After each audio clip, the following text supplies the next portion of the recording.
आज ना मी तुम्हाला एक अगदी टाइमपास रेसिपी दाखवणार आहे। कधी कधी काय होतं ना की आपल्याला काहीतरी अरबट सरबट तेलकट काहीतरी खायची इच्छा होते आणि मग आपण बाहेरून ऑर्डर करतो। तर तसं न करता घरच्या घरी आपण करतोय मसाला शेंगदाणे। आपण सुरुवात करूया। मसाला शेंगदाण्याची रेसिपी आपण दोन भागात करायची आहे। एक म्हणजे शेंगदाणे तळून घ्यायचे आणि दुसरं म्हणजे आज मी तुम्हाला एक सिक्रेट मसाला दाखवणार आहे।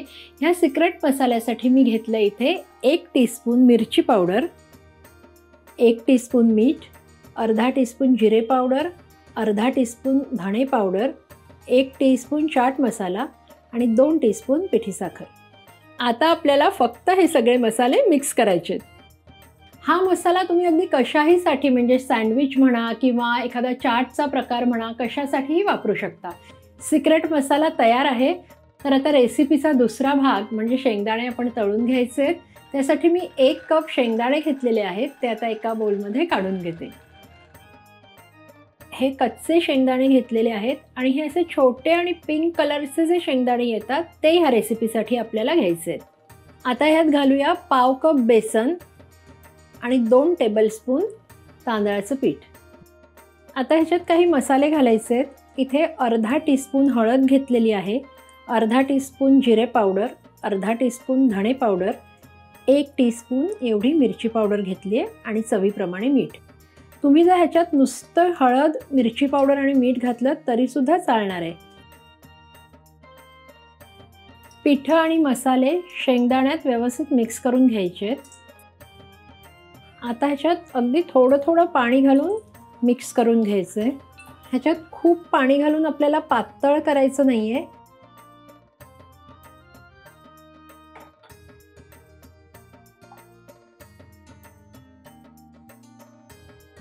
शेंगदाण्याला हे असं जे पिठाचं कोटिंग झालेलं आहे इतपतच आपल्याला पाणी घालायचं आहे। सगळी पूर्वतयारी झालेली आहे। आता जर तुम्हाला शेंगदाणे आवडत नसतील तर त्याच्याऐवजी तुम्ही बॉइल्ड कॉर्न घेऊ शकता आणि ह्याच पद्धतीने ते सुद्धा करू शकता। तर आता आपण हे शेंगदाणे तळून घ्यायचे। तेल गरम झालेलं आहे। आता ह्याच्यात हे शेंगदाणे आपल्याला सोडायचे आहेत। जेवढे जमतील तेवढे हे सुट्टे सुट्टे करून टाकायचे आहेत। एकमेकाला थोडेसे चिकटलेले राहिले तरी सुद्धा चालतात।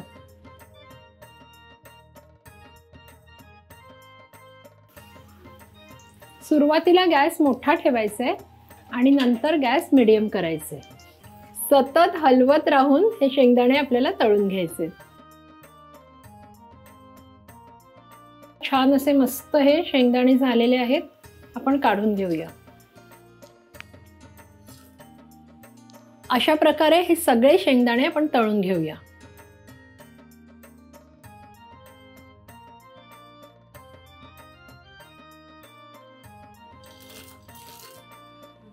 सगळे शेंगदाणे आपले छान तळून झालेले आहेत। आता हे गरम असतानाच ह्याच्यात सिक्रेट मसाला थोडा थोडा घालून टॉस करून घ्यायचं।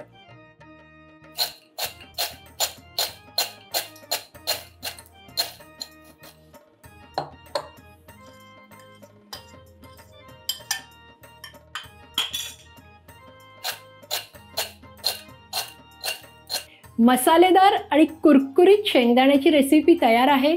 तुम्ही जेव्हा घरी एखादी मूव्ही बघत असाल ना तेव्हा ही रेसिपी नक्की बनवा आणि ह्याचा आस्वाद घ्या। आणि जर तुम्हाला अशाच काही रेसिपीज बघायच्या असतील तर आम्हाला कॉमेंटमध्ये नक्की कळवायचं आहे आणि रुचकर मेजवानीला सबस्क्राईब करायला विसरायचं नाहीये। आपण पुन्हा भेटतोय पुढच्या भागात।